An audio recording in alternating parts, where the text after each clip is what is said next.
How's it going, everybody? Mark here. So there's one thing about backpacking and camping that I just cannot stand, and that's all the critters. If I have raccoons in my campsite, I can't sleep, I'm uncomfortable, I'm uneasy, I'm just not having a good time. So I would like to eliminate critters at all costs. So to eliminate that, I usually will grab these Opsaks. Now you can find these on Amazon. I get them at REI. Not a sponsor. But these Opsaks are odor proof. Big letters right there, odor proof.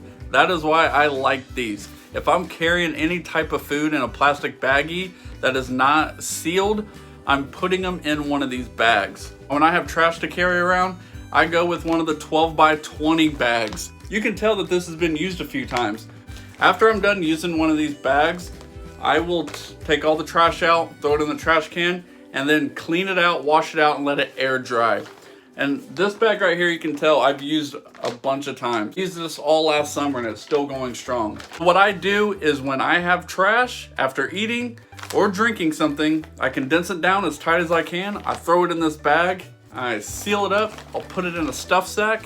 Before I go to bed, I will actually hang that bag up next to my food so no critters are coming in the campsite at night and bothering me while I'm trying to sleep. With that being said, I have used these many times, and guess what? I have not had an issue with anything getting in these bags. Great about these bags, especially the smaller ones, if you have a Mountain House meal and let's say you get a tear or a rip in that Mountain House bag, you can pour the dehydrated food in this bag and add boiling water to the bag, seal it up, and wait for your food to cook.